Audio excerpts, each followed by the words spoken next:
Last year हम लोग alternating current शुरू किए थे और उसमें जो डिस्कस किए थे उसको एक बार थोड़ा सा रिवाइज कर लेते हैं। लास्ट ये बताए थे कि ये सेकंड लेक्चर है, lecture 2 alternating current.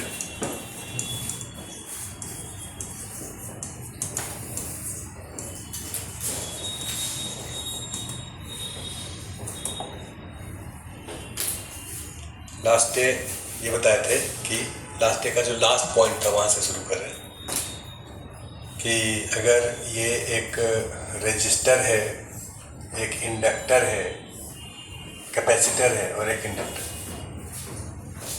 R C L,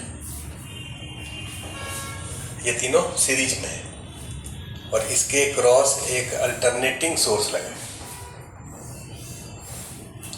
ये जो अल्टरनेटिंग सोर्स है this is E naught sine omega T. Alternating source का मतलब ही है कि जिसका ईएमएफ कांस्टेंट नहीं हो, अल्टरनेट करे, तो इसका ईएमएफ जो है वो अल्टरनेटिंग नेचर का। ये जो सोर्स है जब इससे लगा हुआ है तो इसमें जो करंट फ्लो करेगा, इस करंट का इक्वेशन क्या होगा ये निकालना था। तो इस करंट का इक्वेशन निकालने का तरीका ये है कि आप पहले इसका इम्पिडेंस लिखिए। रेजिस्टर का इम्पिडेंस जेड आर कितना होता है, केवल आर कितना होता है, और जेड सी कैपेसिटर का इम्पिडेंस कितना होता है 1/ओमेगा/सी जे। बोलो जे क्या होता है, -1 का अंडर रूट। जे क्या होता है -1 का अंडर रूट। और Z L omega L J, सही कि गलत? गलत, ये -1। ये वाला जो है इसका इमेजिनरी पार्ट 0 होता है, इसका रियल पार्ट 0 होता है, इसका भी रियल पार्ट 0 होता है। ये कॉम्प्लेक्स नंबर है। इस वाले टर्म को क्या कहते हैं, इम्पिडेंस। क्या कहते हैं, इम्पिडेंस। और इसको कहते हैं रियल पार्ट को रेजिस्टेंस और इमेजिनरी पार्ट को रिएक्टेंस। ये जो तीनों एलिमेंट है, ये तीनों एलिमेंट सीरीज में है कि पैरेलल में है? तो इसका टोटल इम्पिडेंस जेड कितना होगा, Z1 plus Z2 plus Z3 R plus 1/ओमेगा/CJ माइनस ओमेगा/LJ, R 1/ओमेगा/C माइनस ओमेगा/L इंटू J। ये Z हो गया। ये जो इम्पिडेंस है इस पूरे सर्किट का, उसका रेजिस्टेंस इतना है और रिएक्टेंस इतना है। इसका अगर मैग्नीट्यूड पूछे, मैग्नीट्यूड तो कितना होगा, R² प्लस 1/ओमेगा/C माइनस ओमेगा/L का होल स्क्वायर का अंडर रूट। और tan फाई पूछे, फाई को आर्गुमेंट कहते हैं मैथ में, और फिजिक्स में क्या करते हैं, फेज एंगल। क्या करते हैं, तो tan फाई कितना होगा, imaginary part by real part, 1/ओमेगा/C माइनस ओमेगा/L बाय F। इसमें जो करंट होगा, ये करंट होगा I = E, तो E का वैल्यू है E0। हम लोग जब रेजिस्टिव सर्किट होता था तो करंट क्या होता था, वोल्टेज बाय रेजिस्टेंस। क्या होता था, यहां पर वोल्टेज कितना है, E0 साइन ओमेगा टी, और रेजिस्टेंस यहां न कह के यहां इंपिडेंस कहेंगे। इंपिडेंस कितना होगा, मॉड जेड। इंपिडेंस कितना होगा, mod Z, omega T plus 5। जब अल्टरनेटिंग सोर्स किसी सर्किट से लगा हो तो उस केस में हम लोग करंट जब लिखेंगे तो दो बातों पर ध्यान रखेंगे कि करंट का मैक्सिमम वैल्यू कितना है, ये वाला जो टर्म है ये मैक्सिमम वैल्यू ऑफ करंट है, इसको आई नॉट आप कह सकते हैं। I is equal to I naught sine omega T plus five. ये आई नॉट को हम लोग क्या कहेंगे बोलो? Maximum current. क्या कहेंगे? ये कितने के बराबर होगा? E not by mod Z. E not by mod Z. Maximum current कैसे निकालेंगे? तो वो मैक्सिमम वोल्टेज बाय रेजिस्टेंस, वहां रेजिस्टेंस लिख देते, यहां पर हम लोग इंपेडेंस लिखेंगे। और दूसरा टर्म है कि इस दोनों में फेज डिफरेंस कितना है। दो चीज इंपॉर्टेंट है यहाँ, एक है कि मैक्सिमम वैल्यू क्या है और दूसरा है कि फेज डिफरेंस क्या है। वोल्टेज का फेज क्या था? Omega T. वोल्टेज का फेज क्या था? साइन के अंदर जो क्वांटिटी होता है उसको फेज करते हैं। करंट का फेज क्या है? Omega T plus five. Five का वैल्यू होगा tan इनवर्स दिस। तो हम लोग इसको लास्ट यहाँ तक लिखे थे, इसको यहाँ तक आप लोग कंप्लीट कर लीजिए। तो जो लास्ट क्लास नहीं किए हैं कृपया कंप्लीट कर ले पहले, तो आगे चलते हैं। इसके आगे हम लोग लिखे थे कि भाई करंट का इक्वेशन I जो होगा, I equal to E not by mod Z को क्या लिखेंगे बताओ?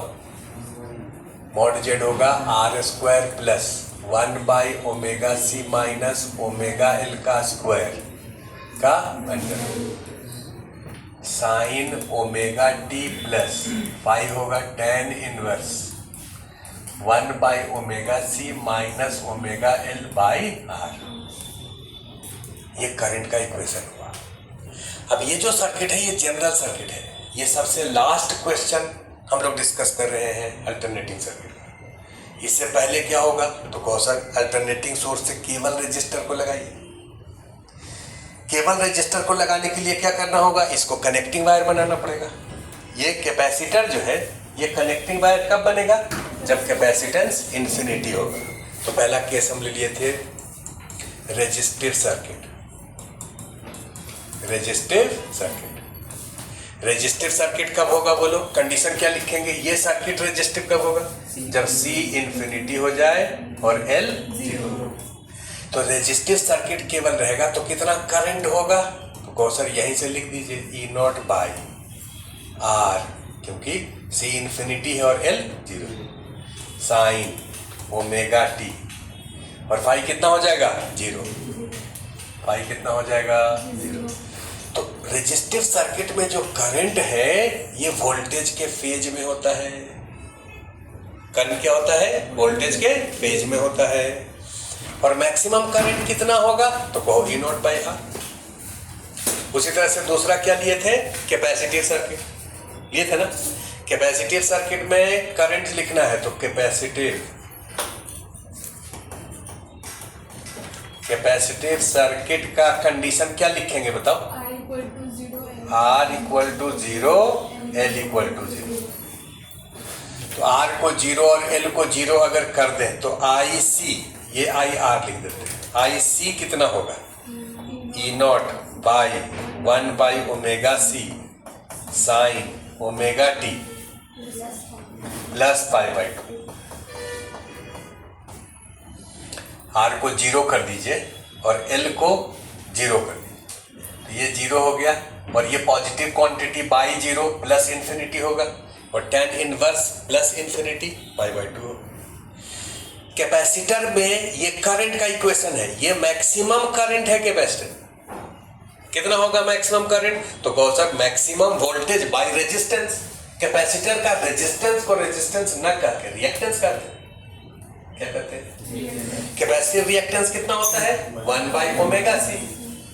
कैपेसिटिव रिएक्टेंस कितना होता है? तो भाई ये वाला वैल्यू तो अब रखना है, हम लोगों को याद रखना है। Capacitive reactance 1 by omega C, inductive reactance omega L के बराबर।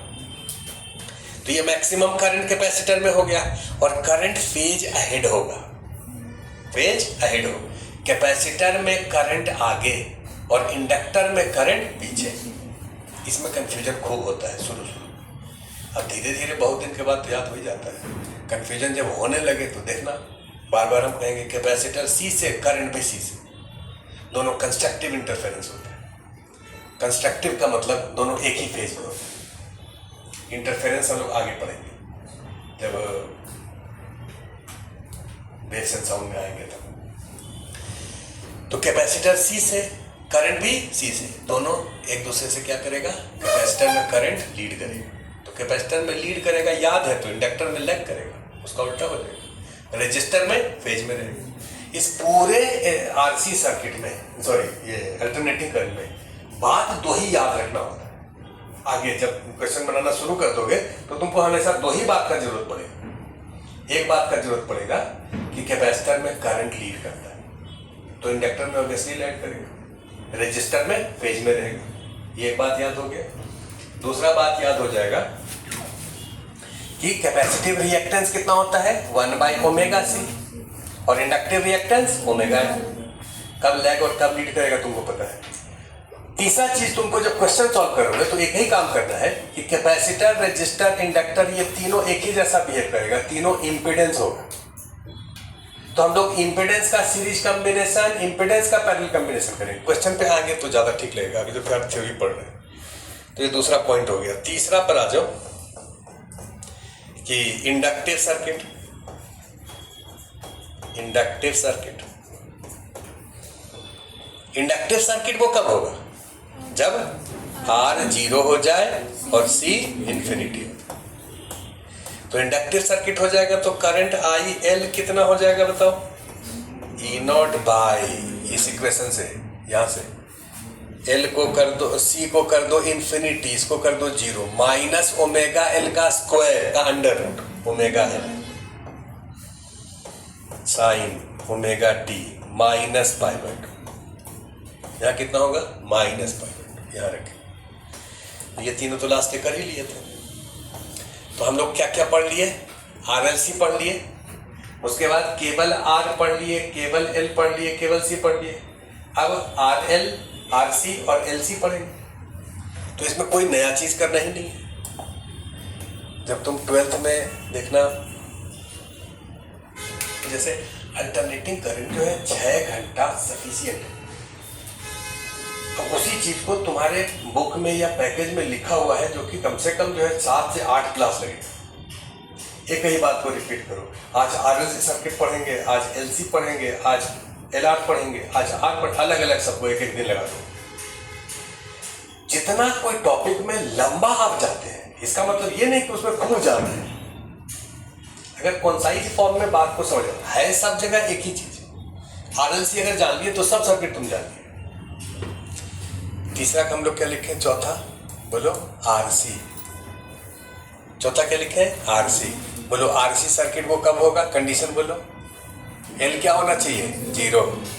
L क्या होना चाहिए, अगर L 0 हो जाए तो R हो जाएगा, C हो जाएगा। L 0 हो गया मतलब कनेक्टिंग वायर हो गया। उस वाले सर्किट में, इस वाले में L 0 हो गया का मतलब क्या हो गया, कनेक्टिंग वायर। अब उसमें ये बैटरी लगा दो जो लगा हुआ था।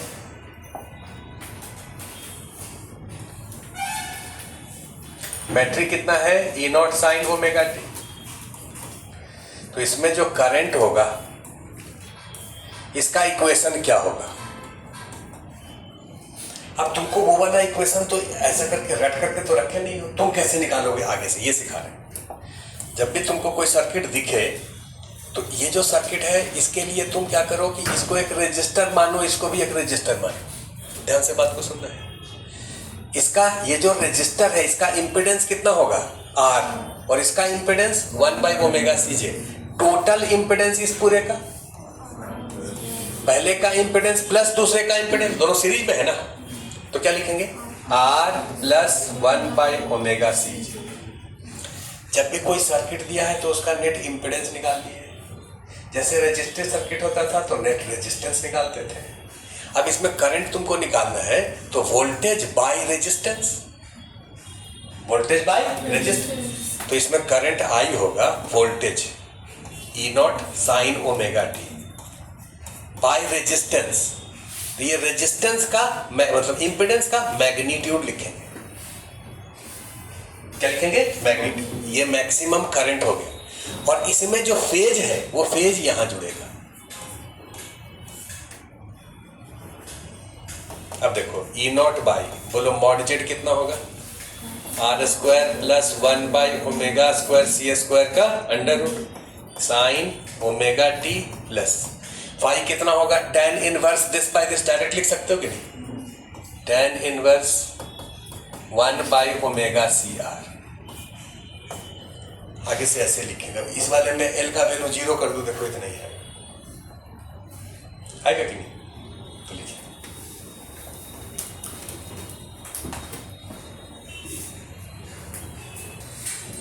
नेक्स्ट एज, पांचवा एज आर एल सर्किट।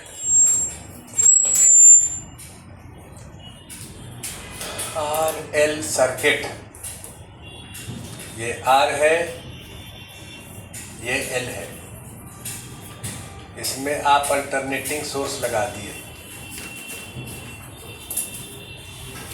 यह E naught sine omega T.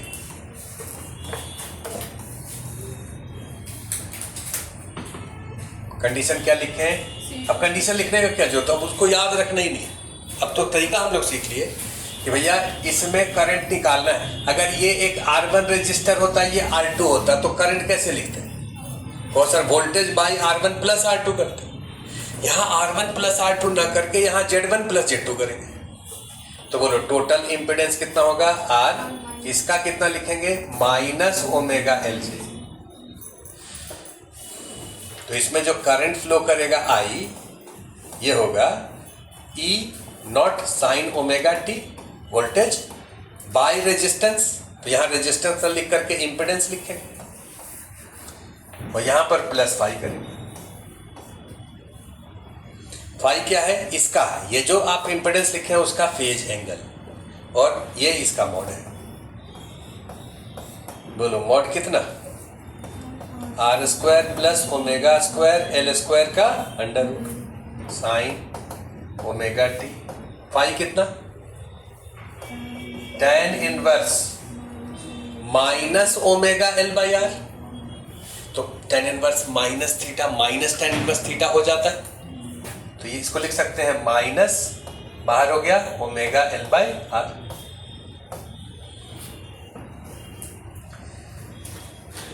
अब जरा एक बार एक पॉइंट रिपीट कर रहे हैं, अगर सर्किट प्योर कैपेसिटिव है, ध्यान दो, अगर ये सर्किट प्योर कैपेसिटिव है मतलब रेजिस्टेंस 0 है, तब ये वाला एंगल 90 डिग्री होगा, क्योंकि रेजिस्टेंस को 0 कर देंगे तो ये इन्फिनिटी हो जाएगा, tan inverse infinity pi by 2। अगर ये आरसी सर्किट है मतलब रेजिस्टेंस भी कुछ है, तो इसमें करंट लीड करेगा। कैपेसिटर का प्रकोप जब होता है सर्किट में तो वो करंट को लीड करवाता है। अगर प्योर कैपेसिटर है तो 90 डिग्री से लीड करवाएगा। अगर इम्प्योर है, कैपेसिटर के साथ रेजिस्टर मिला है, इम्प्योर कैपेसिटर, तो ये कुछ एंगल से लीड करवाएगा, लेकिन लीड करवाएगा। तो वोल्टेज किसी सर्किट में करंट दिया है, देखो एक सर्किट है जिसमें करंट लिखा है 5 sign omega T plus pi by 4, तो बताओ वो सर्किट कैपेसिटिव है कि इंडक्टिव है, कहोगे कैपेसिटिव है, और माइनस पाई बाई 4 रहेगा तो इंडक्टिव है, क्योंकि इंडक्टर जो है वो करंट को लैग करवाएगा, कैपेसिटर करंट को लीड करेगा। चलिए अगला आ जाइए, एलसी सर्किट। अब इसमें एलसी ऑसिलेशन नहीं होता, इसमें आरएल आरसी एलसी सब एक ही जैसा। एलसी सर्किट,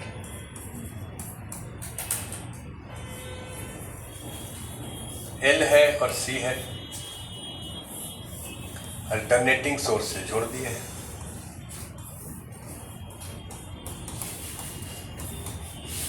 बोलो इसका जेड कितना होगा,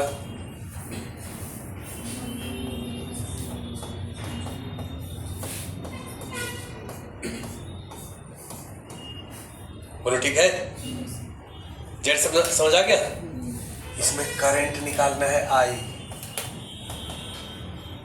करंट, तो कौन सर वोल्टेज ई नॉट साइन ओमेगा टी लिख दीजिए पहले, और इसको जेड से डिवाइड कर देंगे तो करंट हो जाएगा। जेड से डिवाइड करेंगे यहाँ मॉड जेड से, पहले लिख देते हैं मॉड जेड प्लस पाई,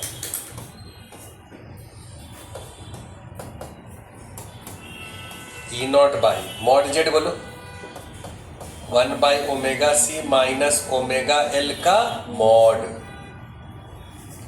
अरे इसका मैग्नीट्यूड होगा दिस स्क्वायर का अंडर रूट, तो ये मॉड में आएगा साइन ओमेगा टी प्लस, यहाँ कितना होगा प्लस माइनस π/2। प्लस π/2 कब होगा, जब ये बड़ा होगा इससे। अभी तो ये पता नहीं है कि ये बड़ा है कि ये बड़ा है, नहीं पता है।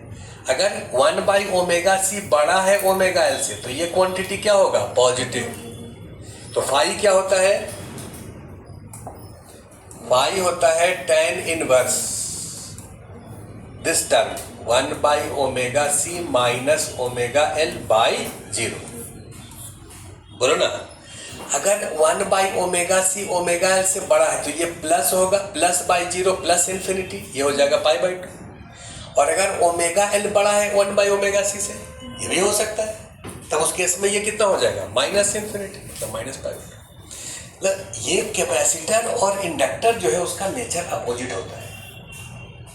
कैपेसिटर इंडक्टर का नेचर क्या होता है, अपोजिट होता है। तो ये और ये में, अब ये अगर बड़ा है इससे, जैसे इसका वैल्यू अगर 5 ओम हो गया इसका इम्पिडेंस, और इसका इम्पिडेंस 2 ओम हो गया, तो नेट इम्पिडेंस जो है वो 5 - 2 3 ओम हो जाएगा। और ये अगर सपोज करो 5 है और ये 2 है, तो नेट इसका 3 हो जाएगा, तो -3j लिखेंगे, इसमें +3j लिखेंगे। तो ये इंडक्टर, ये LC सर्किट के लिए करंट का इक्वेशन। अब ये तीनों बात जो था वो बताना जरूरी नहीं था, तीनों अलग अलग बता दिए थे, वो सफिशिएंट था। आप क्वेश्चन एक कर रहे हैं, क्वेश्चन को ध्यान से देखिए।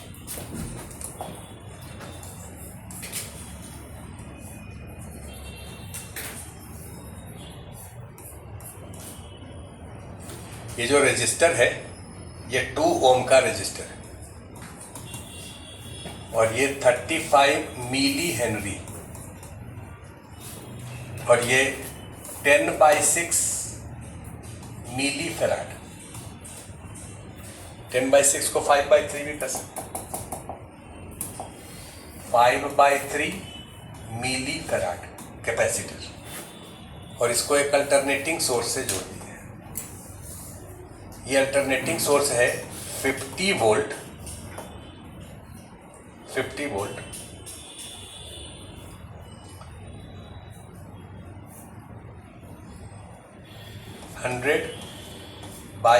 हर्ट्ज। अल्टरनेटिंग सोर्स का आगे से 90% क्वेश्चन में इक्वेशन नहीं लिखा रहेगा।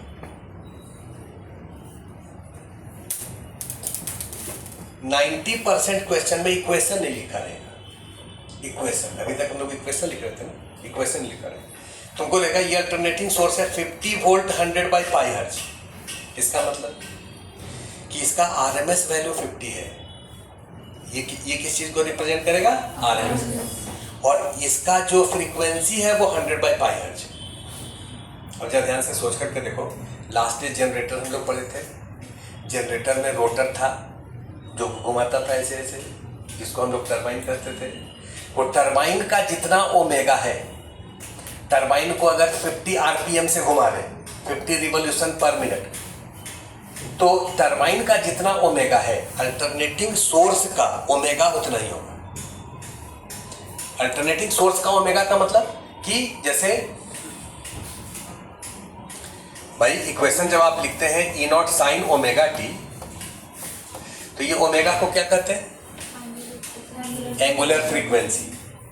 और फ्रीक्वेंसी कितना होता है, तो 2πf = ओमेगा। इस f को क्या कहते हैं, फ्रीक्वेंसी। अगर ये अल्टरनेटिंग सोर्स का ये फ्रीक्वेंसी दिया है तो ओमेगा निकाल सकते हैं। बोलो ओमेगा कितना होगा, और 2πf होगा। f है 100/π,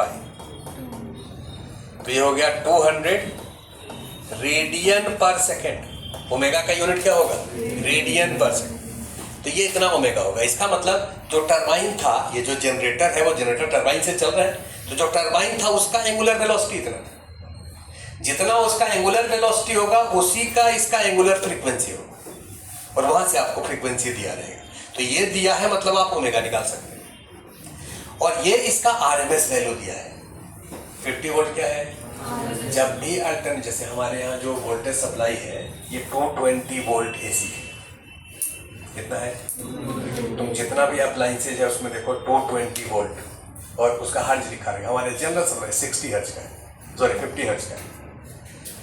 अमेरिका में सप्लाई 60 हर्ज का है, हमारे यहाँ 220 वोल्ट 50 हर्ज। तो जितना पूरे ऑल ओवर इंडिया में जितना भी पावर स्टेशन बना है उस सब में रोटर जो घूमेगा वो 50 हर्ट्ज से घूमेगा, जिससे कि पूरे भारत में जितना भी अप्लाइंसेज बने वो उसी फ्रीक्वेंसी पर बने, अलग पावर सप्लाई नहीं हो सकती। तो अब यहाँ तो क्वेश्चन में तो हम कुछ भी दे सकते हैं कि सोर्स का जो है फ्रीक्वेंसी कुछ भी है, तो इसका फ्रीक्वेंसी हम दे दिए, इसका ये वोल्टेज दे दिए 50 वोल्ट। तुमको बताना है कि ये जो सर्किट है इसमें कितना करंट फ्लो करेगा। सिंपली रहेगा, ये सर्किट है, बताओ करंट कितना होगा सर्किट। देखो जरा, find current in circuit. In circuit ये हमको समझाने दो, पहला सवाल है इसलिए एक एक क्वेश्चन ध्यान से समझना है इसको। ये जो सर्किट तुमको दिख रहा है इस सर्किट का टोटल इम्पिडेंस निकाल रहे हैं, इम्पिडेंस। अब देखो ये सब ऑब्जेक्टिव क्वेश्चन है, तुमको जो अभी सीपीपी हम देंगे उसमें इसी एक क्वेश्चन में से सब सीपीपी तुमसे सॉल्व हो जाएगा, क्योंकि उसमें तुमसे पहला सवाल पूछेगा कि इस सर्किट का, ये जो सर्किट दिया है इसमें इंडक्टिव रिएक्टेंस बताइए। क्या बताइए? तो इंडक्टिव रिएक्टेंस अगर तुमसे पूछे, अभी लिखना मत, केवल देखो। इंडक्टिव रिएक्टेंस का मतलब XL, इसका फॉर्मूला तुमको याद है, कितना होता है? Omega L। ओमेगा कितना है? 200 और L कितना है? 35 मिली।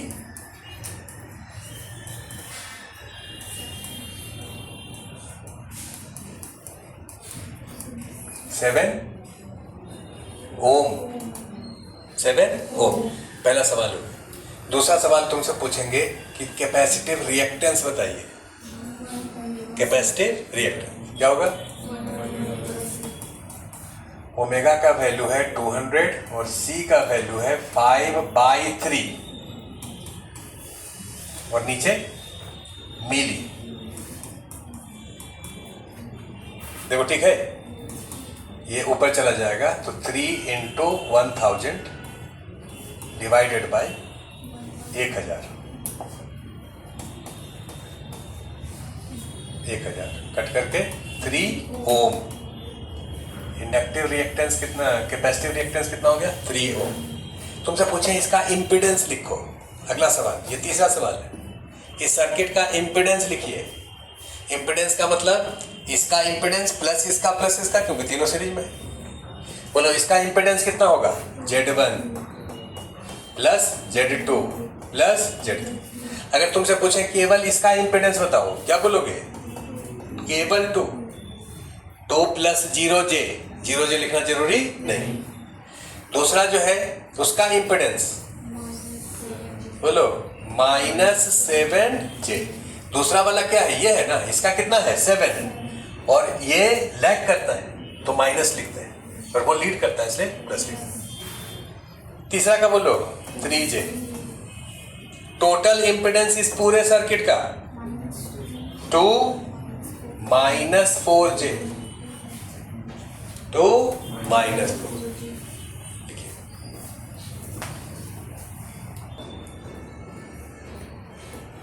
तो इसका जो टोटल इम्पिडेंस आप लिख दिए। अब तुमसे अगर पूछें कि भैया मॉड Z बता दो,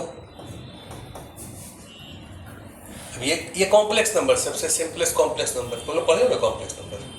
तो मॉड Z कितना होगा? 2² प्लस 4² का अंडर 20 अंडर, और 5 बता दो। 10 इनवर्स -4/2, तो माइनस बाहर आ गया 2। तुमसे ये पूछा जा रहा है कि इसमें करंट कितना है, इसमें करंट कितना है। क्या आपसे करंट का इक्वेशन पूछा जा रहा है? नहीं।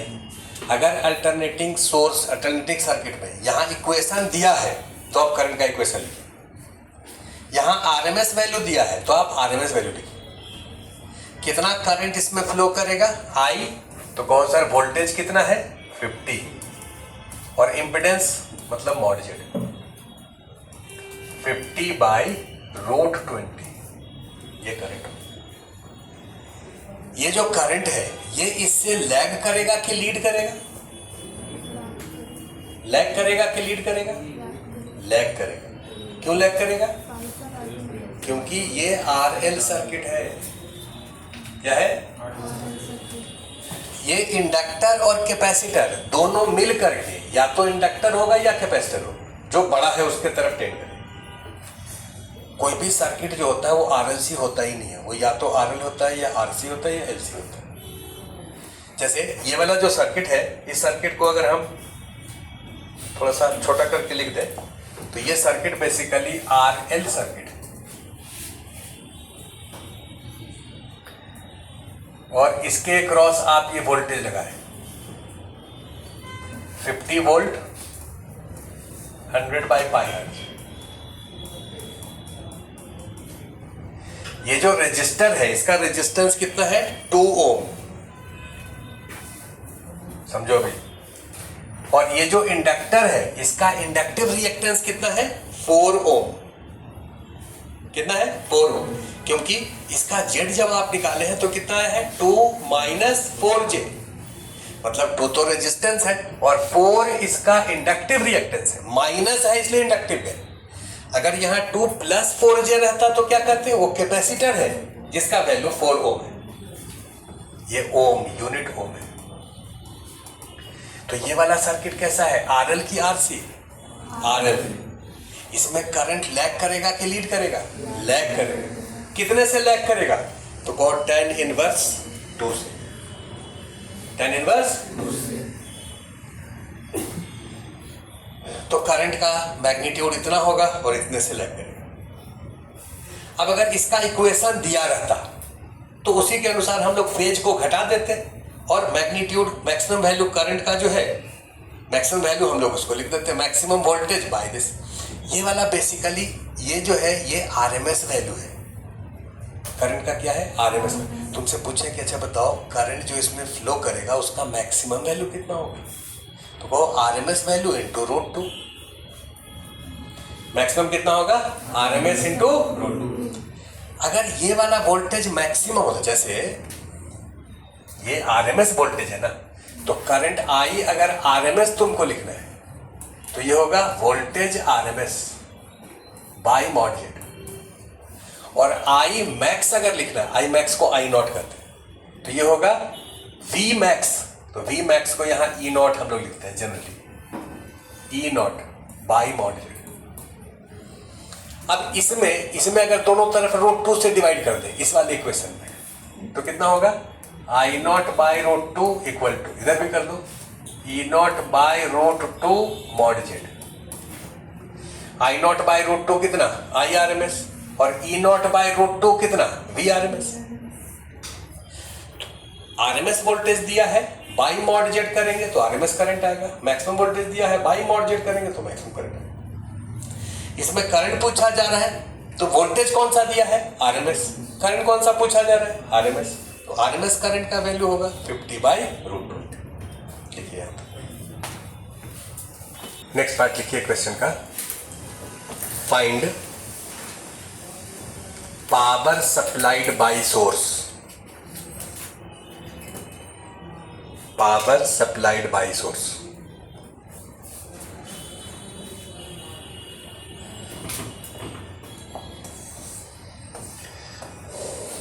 ये सेकंड पार्ट लिख रहे हैं, पावर सप्लाइड बाय सोर्स। ये वाला जो सोर्स है ये कितना पावर सप्लाई कर रहा है सर्किट में। पावर का फॉर्मूला होता है VI cos phi, VI cos phi। अब तक हम लोग पढ़ते थे पावर सप्लाई VI, V है वोल्टेज सोर्स का और I है करंट जो वहां से बाहर निकल रहा है। क्योंकि अब तक हम लोग रेजिस्टिव सर्किट पढ़ते थे, उसमें वोल्टेज और करंट फेज में होता है। अल्टरनेटिंग सर्किट से पहले वोल्टेज और करंट फेज में होता है, तो फेज डिफरेंस फाई का वैल्यू 0 होता है, तो cos 0 का वैल्यू 1 होता है। इसका वो स्पेशल केस था जब फाई का वैल्यू 0 था। अभी इस सर्किट में फाई का वैल्यू तुमको पता है, इसलिए जो फाई है उसको पावर फैक्टर एंगल भी कहते हैं। फाई को फेज एंगल कहते हैं, फाई को क्या कहते हैं? फाई का दूसरा नाम है power factor angle, power factor angle या पावर फैक्टर एंगल। और कॉस फाई को पावर फैक्टर कहते हैं, शॉर्ट फॉर्म में पीएफ।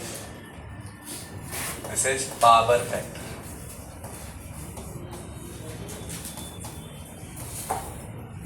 कॉस फाई को क्या कहते हैं? पावर। क्यों कहते हैं पावर फैक्टर? क्योंकि पावर के टर्म में ही एक फैक्टर जैसा यूज होता है। पावर के टर्म में 3 फैक्टर है, एक है v, दूसरा है i, जो तो पहले से था। अभी कॉस फाई भी एक फैक्टर है। अच्छा, इस वाले सर्किट के लिए tan फाई तो तुम निकाल चुके हो। कितना निकाले हो tan फाई? बोलो तो।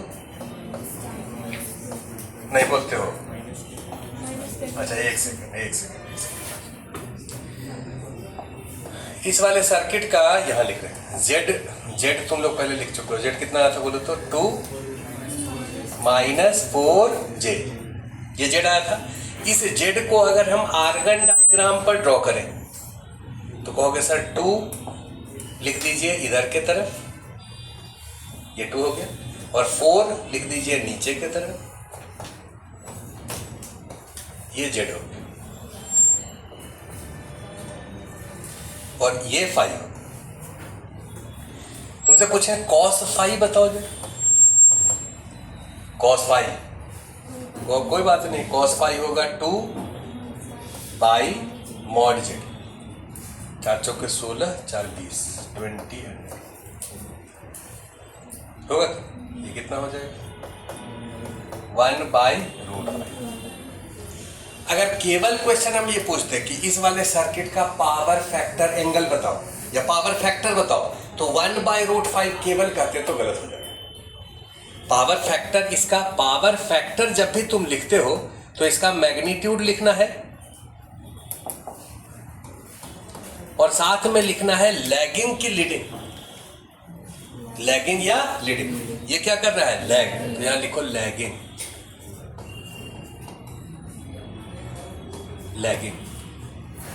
लैगिंग का क्या मतलब?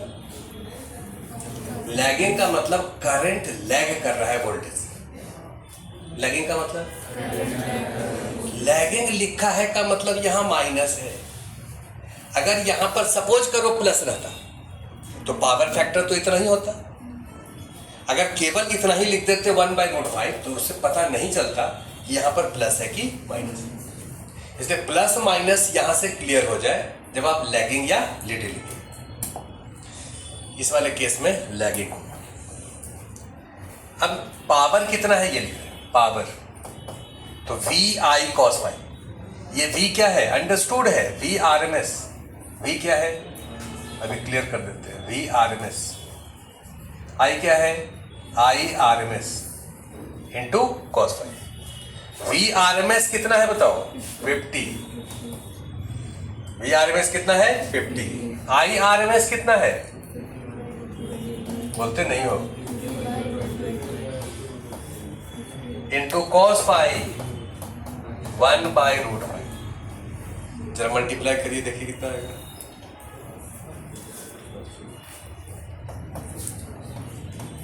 $50 × 50 बाई इस 100 का √10, 250 वॉट। आंसर होगा 250 वॉट। और ध्यान देते हैं, ये वाला जो सोर्स है, अल्टरनेटिंग सोर्स, ये जो पावर सप्लाई कर रहा है वो सब पावर इस रेजिस्टर में डिसिपेट हो रहा है। सब पावर किस में डिसिपेट हो रहा है? रेजिस्टर। ये जो इंडक्टर है और ये जो कैपेसिटर है इसको नॉन डिसिपेटिव एलिमेंट कहते हैं। क्या कहते हैं? पहले से जानते हो, इसमें स्टोर होता है, इसमें स्टोर होता है, इसमें खर्च नहीं होता। और एक टाइम पीरियड में नेट स्टोर 0 हो जाएगा, क्योंकि आधे पीरियड तक करंट इधर से जाएगा और आधे पीरियड तक इधर से, तो आधे पीरियड तक स्टोर हुआ, अगले आधे पीरियड में पूरा निकल जाएगा। तो नेट एक पीरियड में स्टोरेज इसमें जीरो है, लेकिन इसमें खर्च जीरो नहीं है।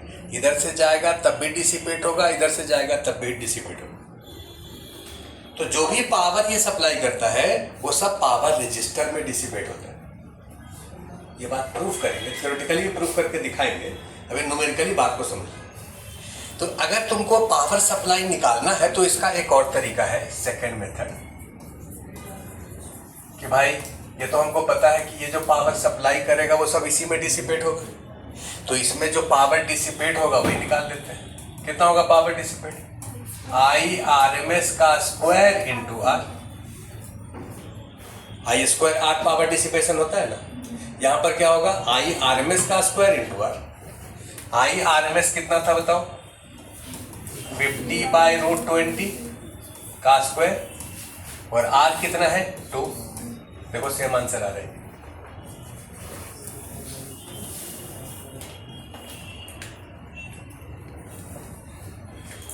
फिर से हम लोग इसी क्वेश्चन पे आएंगे, लेकिन अभी हेडिंग लिखिए। क्या लिखोगे? Power supply by alternating source.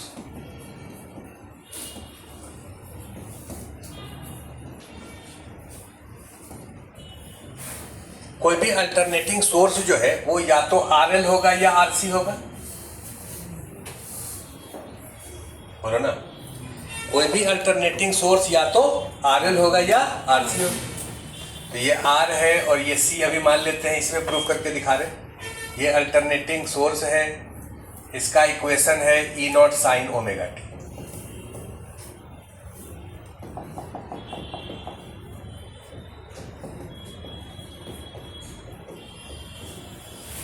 ये अल्टरनेटिंग सोर्स जो है उसका इक्वेशन ये। तो इसमें जो करंट होगा I, इस करंट का इक्वेशन क्या लिखोगे? E0 by mod Z sign omega t plus five, यही लिखोगे। और जेड इसका क्या लिखोगे? R plus 1/ωCJ। अब हम कहें कि ये वाला सोर्स जो है, इसको एक बार और लिख देते हैं, इसको लिख देते हैं I0 sine omega t plus Y. ये वाला सोर्स जो पावर सप्लाई करेगा, इंस्टेंटेनियस पावर। इंस्टेंटेनियस पावर का मतलब कि किसी एक पर्टिकुलर इंस्टेंट पर इसमें करंट ये वोल्टेज ये होगा। इंस्टेंट समझते हो? इंस्टेंटेनियस का मतलब एक पर्टिकुलर इंस्टेंट, तो उसमें वोल्टेज ये होगा और उस इंस्टेंट पर करंट ये होगा। तो इस इंस्टेंट पर पावर कितना है, मतलब t टाइम पर पावर कितना है, तो कहो V इंटू आई। V का वैल्यू है E0 साइन ओमेगा t और I का वैल्यू है I0 sine omega t plus five. तो इंस्टेंटेनियस पावर हो गया E0 I0 sine omega t sign omega t plus five. ये क्या हो गया? Instantaneous power. तुमको एवरेज पावर निकालना है एक टाइम पीरियड के लिए, एवरेज पावर।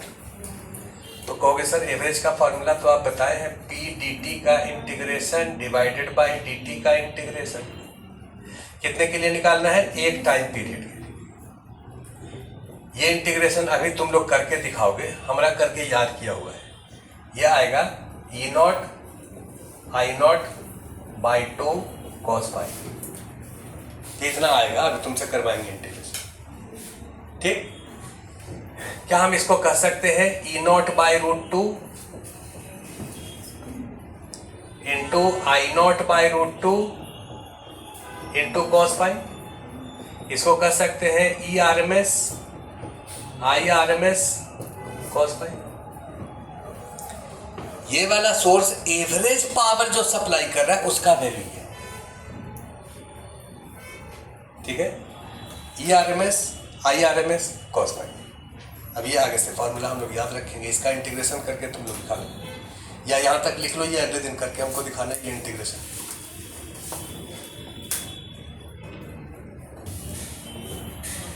अब सवाल ये उठता है कि सर इसका जो वैल्यू है ये IRMS का स्क्वायर इंटू आर होगा, ये भी प्रूफ कर दिए।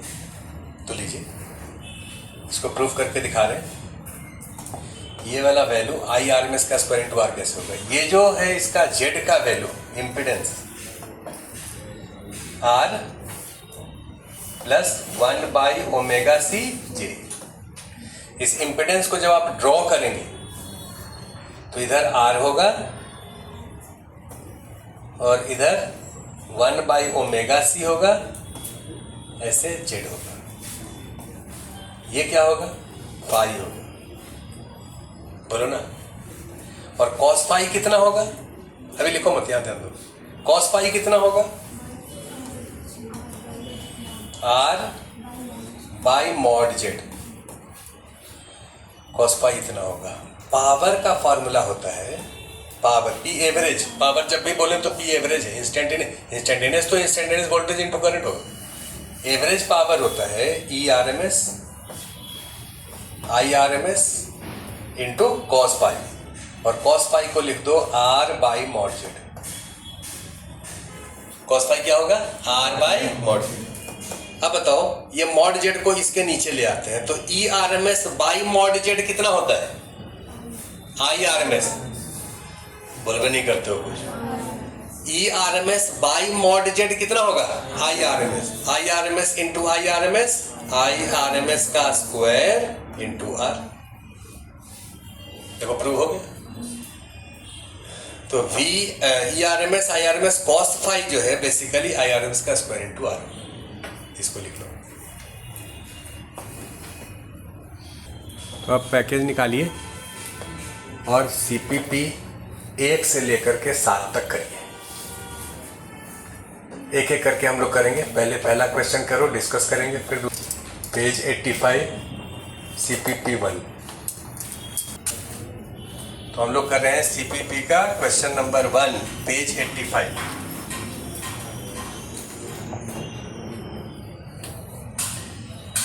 कितने लोगों से हो गया?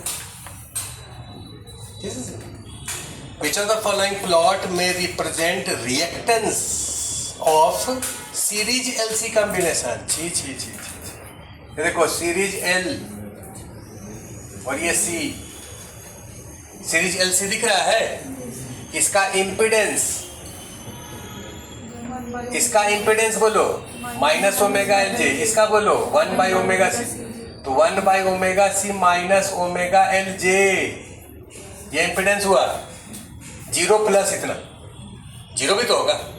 तो अगर तुमसे पूछें कि इसका रेजिस्टेंस कितना है, तो बोलिए नहीं रहे हो कुछ।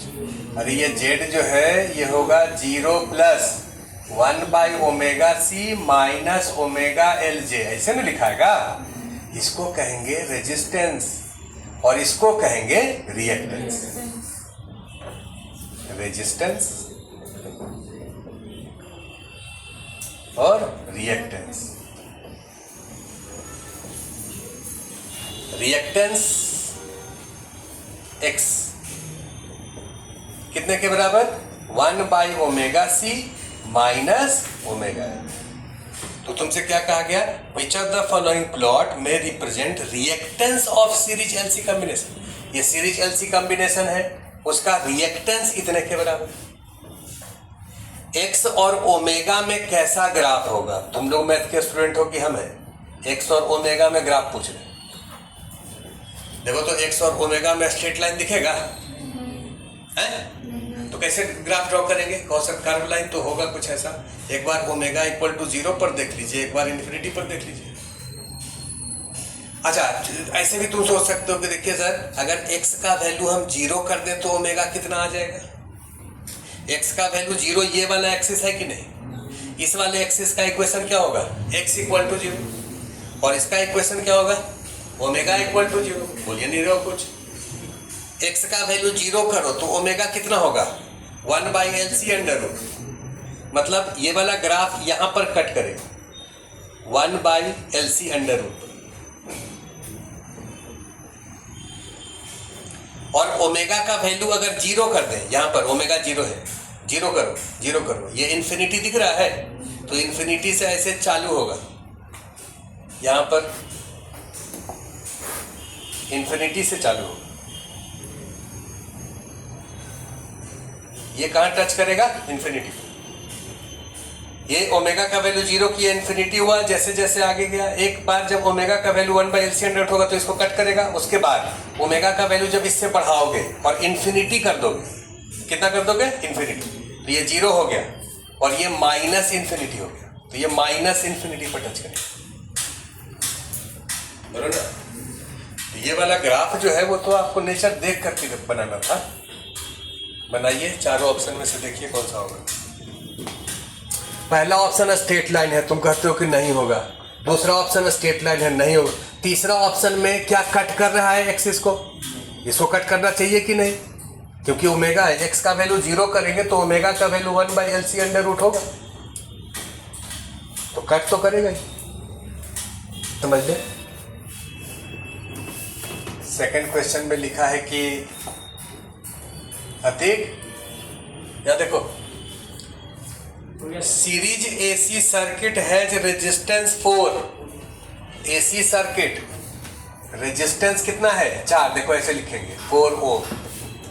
पहले एक एक लाइन लिखना सीखो, उसके बाद डायरेक्ट बना लेना। हो गया तो तुमको देखे 3 + 4 कर रहा था। और रिएक्टेंस है 3 ओम। रिएक्टेंस कितना है? 3। तो रिएक्टेंस 3 का क्या मतलब? मतलब या तो यहाँ कैपेसिटर होगा या इंडक्टर होगा। इसका वैल्यू कितना है? 3 ओम है, अभी पता नहीं है क्या है। The impedance of circuit. अब ये रेजिस्टर कैपेसिटर है कि इंडक्टर है ये पता नहीं है, क्योंकि 3 ओम से केवल ये पता नहीं चलेगा। तो इसको कुछ भी तुम मान लो। अब इसका इम्पिडेंस अगर तुम लिखोगे Z, तो क्या लिखोगे? ये तो रेजिस्टेंस है, रियल पार्ट होता है 4 Z1 + Z2। यहां पर क्या लिखोगे? या तो 3J होगा या -3J होगा, बोलो ना। या तो +3J होगा या, अगर यहाँ कैपेसिटर होगा तो +3J होगा और इंडक्टर होगा तो -3। तो तुम प्लस माइनस दोनों लिखो।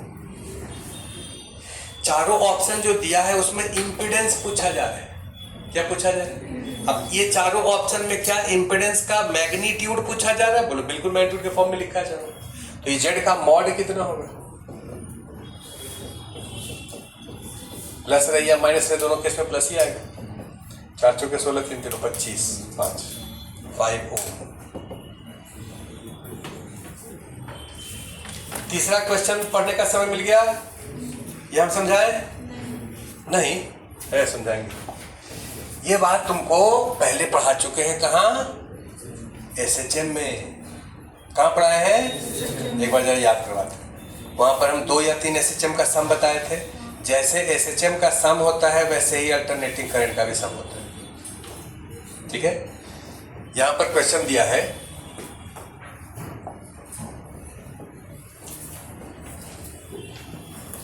I = I1 cos ωt plus I2 sin ωt। RMS current is given by. ये करंट का RMS वैल्यू कितना होगा? जरा रुक जाओ, यहां समझो तो लिखना। सब लोग रुक जाओ। अगर तुमसे ऐसा हम पूछते कि भाई 3 sin ωt, ये SHM का इक्वेशन है x1, और दूसरा SHM का इक्वेशन है 4 cos ωt। याद आ रहा है कुछ? हम पूछे इसका रिजल्टेंट SHM का इक्वेशन लिखो, तो तुम कहते थे सर x1 + x2 लिखेंगे, और इसको अगर हम साइन या कॉस के फॉर्म में लिखना चाहते हैं तो एक तरीका तो सिखाए थे कि सीधा सम कर दो, जो मैथ का तरीका था। दूसरा फिजिक्स के तरीका में क्या सिखाए थे कि इसको वेक्टर फॉर्म में लिखो। कैसे लिखो? तो सबसे पहले ये साइन में है तो इसको भी साइन में लिखो। अगर 2 या 3 या 4 कितने को भी सम कर सकते, इसको लिखेंगे 3 sin ωt। साथ बाबू ध्यान से देखिए, यहाँ जैसे लिख रहे हैं वैसे ही आप भी आगे से लिखेंगे। ये साइन में है तो इसको भी किस में लिख दें? साइन में। क्या लिखाएगा? 4 sin ωt प्लस π/2 sine 90 + theta cos theta. 90 + theta. अब ये भी साइन में है और ये भी साइन। इसको अब आप एक वेक्टर मानिए। क्या मानिए? वेक्टर। जिसका मैग्नीट्यूड कितना है 3, मैग्नीट्यूड कितना है 3, और इसका फेज कितना है ओमेगा टी। तो इस लाइन का फेज ओमेगा टी, ये दूसरा वेक्टर है, इसका मैग्नीट्यूड कितना है 4, मैग्नीट्यूड कितना है 4, और इसका फेज कितना है ओमेगा टी प्लस π/2। मतलब अब इसका जो फेज है वो इससे 90 अहेड है, 90 अहेड है, मतलब 90 अहेड का मतलब एंटी क्लॉकवाइज, और माइनस रहता तो क्लॉकवाइज। तो यहां से 90 इधर, ये एक वेक्टर है जिसका मैग्नीट्यूड कितना है 4, और इससे एंगल कितना है 90। इस वाले लाइन का फेज ओमेगा टी है, इस वाले लाइन का फेज क्या होगा omega T plus π/2, omega T plus π/2। और अगर हम नीचे लाइन ऐसे लिखते तो ओमेगा टी माइनस π/2। इसको और इसको सम करना, दो वेक्टर का सम है। यहां पर हम लोग इसको वेक्टर कहते हैं, करंट में इसको फेजर कहते हैं, कोई फर्क नहीं है, वेक्टर फेजर सब एक ही है। इसका रिजल्टेंट ये होगा, बोलो मैग्नीट्यूड कितना होगा 5। ये एंगल को फेज एंगल कहेंगे, ये कितना होगा 53 डिग्री। इस वाले लाइन का, ये जो लाइन है, इस लाइन का फेज कितना होगा कहो सर यहां से 53 अहेड। हम लोग का रेफरेंस तो यही है ना, यहीं से शुरू किए थे। तो इस वाले लाइन का कितना है ओमेगा टी, इससे ये कितना आगे है 53, तो इसका फेज क्या होगा ओमेगा टी प्लस 53। अब इसका इक्वेशन लिखना है। देखो इक्वेशन लिखा है तो उसको वेक्टर में लिखे, ये इक्वेशन लिखा है इसको वेक्टर में लिखे। अब ये वेक्टर आया, इसको इक्वेशन में लिखे, तो इक्वेशन क्या होगा, इस दोनों का सम ये है, तो ये होगा x is equal to magnitude कितना है 5, पहले लिखते हैं मैग्नीट्यूड 5, ये भी साइन है, ये भी साइन है, ये भी क्या होगा साइन, और इसका फेज क्या होगा ओमेगा टी प्लस 53। ऐसे ही सिखाते हैं। एक बार जरा इसको लिखो, फिर से उसको करो, इसको लिखो पहले।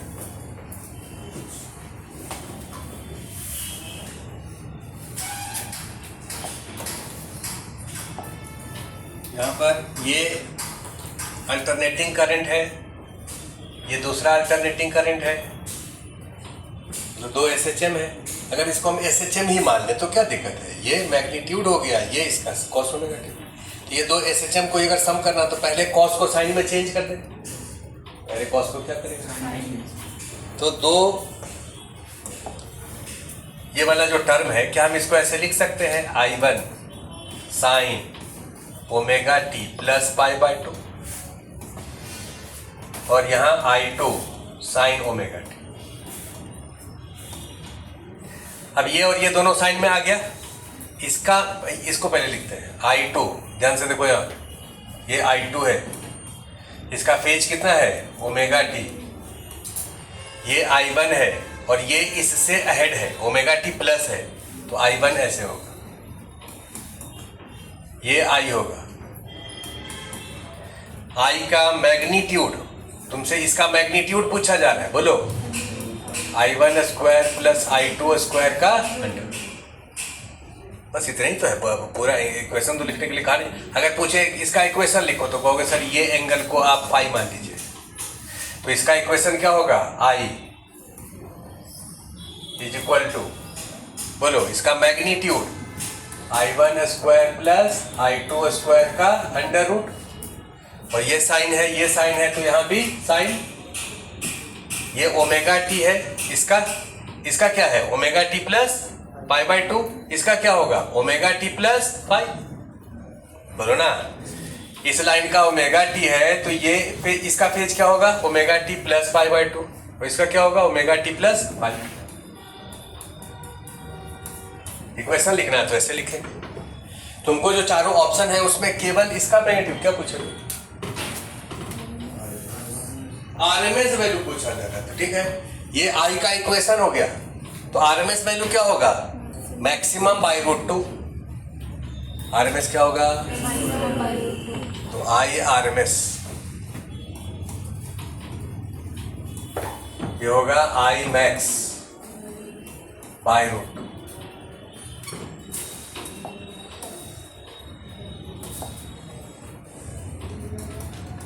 I1 स्क्वायर I2 स्क्वायर का अंडर रूट बाय रूट।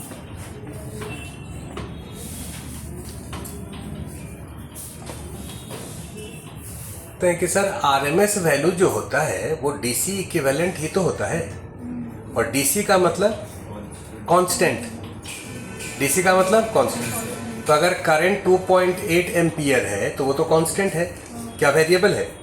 तो कांस्टेंट अगर है तो उसका आरएमएस वैल्यू डीसी इक्विवेलेंट, तो डीसी का डीसी इक्विवेलेंट उतना ही रह जाए। या जैसे तुम लिखी वो भी ठीक है, वैसे भी एक्सप्लेनेशन सही है, गलत नहीं है। करंट का वैल्यू है किसी सर्किट में कितने के बराबर दिया था, वो 2.8 ना। करंट 2.8, ये फोर्थ क्वेश्चन डिस्कस कर रहे हैं, और इसका आरएमएस वैल्यू निकालना है, आई आरएमएस। ये होगा आई स्क्वायर के मीन का रूट। आई स्क्वायर अगर तुमसे पूछे तो कितना होगा, पहले आई स्क्वायर बताओ। तो आप कहोगे 2.8 का स्क्वायर, बोलो ना। और इसका अगर मीन पूछे तो कहो sir mean I square D T का integration divided by D T का इंटीग्रेशन। किसी भी फंक्शन का मीन वैल्यू ऐसे निकालना, एक टाइम पीरियड के लिए 0 से t, 0 से t।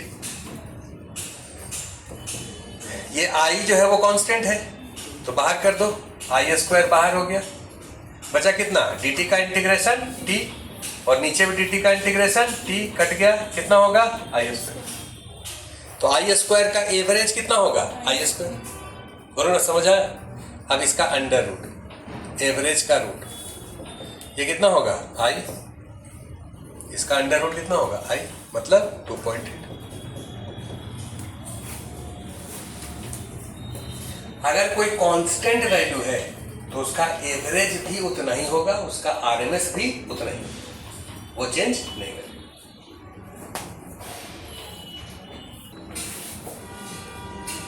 एक हेडिंग लिख लो, और छोटा सा पहले एक हेडिंग लिख लो, रेजोनेंस।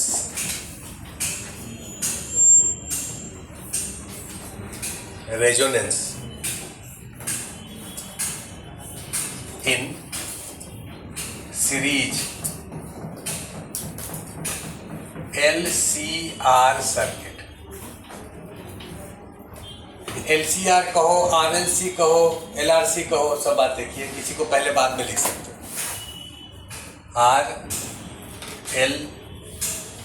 RLC, इसको अगर हम अल्टरनेटिंग सोर्स से जोड़ दिए हैं, ये अल्टरनेटिंग सोर्स ई नॉट साइन ओमेगा टी है, तो इसमें जो करंट आई होगा, इसका इक्वेशन तो तुम लोग देखते ही लिख दोगे। ये होगा E not by mod Z, और जेड होगा आर है, एल है, सी है। जेड कितना होगा, R square plus 1 by omega C minus omega L का होल स्क्वायर का under root sine omega T plus pi होगा tan inverse 1 by omega C minus omega L by R. ये current का equation है। ये वाला सर्किट रेजोनेंस में कब कहलाएगा, अब circuit is in resonance. Resonance जब इसमें करंट मैक्सिमम होगा, जब करंट मैक्सिमम, यहां देखो लिखना मत, करंट रेजोनेंस का मतलब है करंट मैक्सिमम, तो इसको लिख लो। और हम लोग ऐसा करते हैं, तो इस वाले सर्किट में, ये सर्किट रेजोनेंस में कब कहलाएगा, जब करंट मैक्सिमम हो, व्हेन करंट इज मैक्सिमम। अच्छा बताओ, इसमें करंट जो है, करंट का इक्वेशन तो ये है, तुमसे पूछे आरएमएस करंट कितना है। करंट अगर हम कहते हैं मतलब आरएमएस करंट कहते हैं, करंट का इक्वेशन कहे तो फिर ये इक्वेशन, आरएमएस करंट कितना होगा, कहो sir this by root 2, maximum by root 2। तो इसको रूट 2 से डिवाइड करेंगे तो ई नॉट बाय रूट 2 को क्या लिखेंगे, E R M S by mod Z R square plus 1 by omega C minus omega L square का अंडर। ये ई आर एम एस किसको लिखे हैं? ई नॉट बाई रूट 2 को किसको लिखे हैं? हमसे पूछे हैं कि ये जो सर्किट है इसमें जो सोर्स लगा है उसका ईएमएफ क्या है, तो कहो ई नॉट बाई रूट 2। ईएमएफ क्या है? इसमें करंट कितना होगा, तो कहो जितना आरएमएस वोल्टेज है बाई इम्पीडेंस, ये करंट। ये वाला करंट मैक्सिमम कब होगा? आई आरएमएस मैक्स। ये मैक्सिमम कब होगा? कौन सा? जब डिनोमिनेटर जो है ये मिनिमम होगा। और डिनोमिनेटर मिनिमम कब होगा? जब ये वाला टर्म 0 होगा। ये जो सोर्स है, इस सोर्स के फ्रीक्वेंसी को आप चेंज करिए। सोर्स के फ्रीक्वेंसी मतलब जो जनरेटर लगा हुआ था लास्ट डे, जनरेटर याद है जो टरबाइन से घुमा रहे थे, तो उसका ओमेगा को चेंज करिए। जब उसके ओमेगा को चेंज करेंगे तो ये इम्पिडेंस इसका चेंज करेगा। भाई इसका इम्पिडेंस जो लिखे हैं जेड का मॉड, ये होगा R square plus 1 by omega C minus omega L square का अंडर रूट। तुमसे पूछे कि ये मॉड जेड का मिनिमम वैल्यू कितना होगा, तो क्या हम आर को चेंज कर सकते हैं? आर तो कांस्टेंट है, एल कांस्टेंट, इसी उसको थोड़ा चेंज कर सकते हैं। चेंज इसमें किसको कर सकते हैं? ओमेगा। चेंज किसको कर सकते हैं? ओमेगा। तो हम ओमेगा को चेंज कर रहे हैं। तो जेड मिनिमम कब होगा? जब इसका वैल्यू क्या हो जाए? 0 हो जाए। मैथ के स्टूडेंट हो ना जी, ये स्क्वायर है, ये तो कांस्टेंट है, इसका वैल्यू मिनिमम कब होगा? जब इसका वैल्यू 0 हो जाए। स्क्वायर का मिनिमम वैल्यू 0 होता है, तो इसको अगर 0 कर दे तो इसका वैल्यू कितना हो जाएगा? आर। जेड मिनिमम कितना होगा? आर। कब होगा? जब 1 by omega C equal to omega L होगा। यानी ओमेगा कितना होगा? 1 by L C under root होगा। इसको रेजोनेंट फ्रीक्वेंसी, एंगुलर फ्रीक्वेंसी कहते हैं। और ये होगा 2 पाई एफ। एफ कितने के बराबर?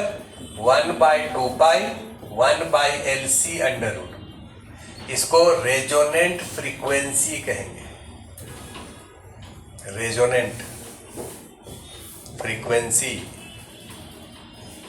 रेजोनेंट फ्रीक्वेंसी क्यों कहेंगे? क्योंकि रेजोनेंस का कंडीशन है कि जब करंट मैक्सिमम हो, और करंट मैक्सिमम होगा जब ये मिनिमम होगा। डिनोमिनेटर मिनिमम का वैल्यू कितना होगा? आर। तो E R M S by R, ये मैक्सिमम करंट होगा। इसमें जो करंट होगा ये मैक्सिमम कितने के बराबर? इसका RMS value by R. RMS value by R. Resonance पर ये इंडक्टिव रिएक्टेंस और कैपेसिटिव रिएक्टेंस बराबर हो जाएगा। इंडक्टिव रिएक्टेंस और कैपेसिटिव रिएक्टेंस बराबर हो जाएगा। रेजोनेंस पर इंडक्टिव रिएक्टेंस और कैपेसिटिव रिएक्टेंस बराबर। अब चूंकि इस दोनों का नेचर अपोजिट है, तो इस तीनों को जब सम करोगे Z1 plus Z2 plus Z3, तो इस दोनों का सम क्या हो जाएगा? 0 हो जाएगा। तो रेजोनेंस पर ये RLC सीरीज सर्किट, कैसा सर्किट है? रेजोनेंस पर RLC सीरीज सर्किट में करंट मैक्सिमम होगा। और पावर फैक्टर पूछे तो रेजोनेंस पर पावर फैक्टर cos फाई कितना होगा? ये 1 होगा। क्यों? पावर फैक्टर निकाल लो ना भाई, क्यों? क्या ये 1 by omega C omega L है, तो 10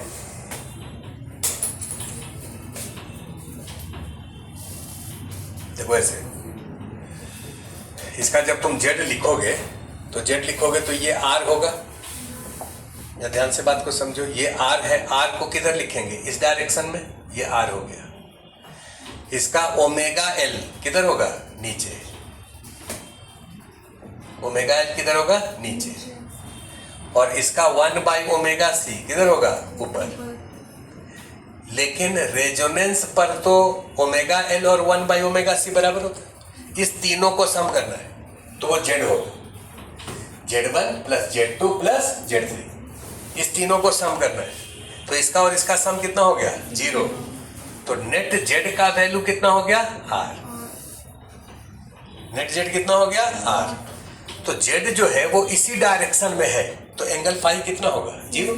जेड अगर ऐसे होता तो ये एंगल फाई निकालते। जेड अगर रियल एक्सिस के अलोंग है, जेड किधर है, ये तो रेजिस्टिव सर्किट हो गया ना। रेजिस्टिव सर्किट का फाई 0 होता है। अगर केवल इसका फाई का है तो कहो सर -π/2, केवल इसका कितना होगा +π/2। तो फाई का वैल्यू अगर 0 हो गया तो cos फाई कितना होगा 1। तो पावर फैक्टर रेजोनेंस पर क्या होगा 1। सर्किट कैसा बिहेव करेगा रेजिस्टिव करेगा। तो ये सब बात याद रखना।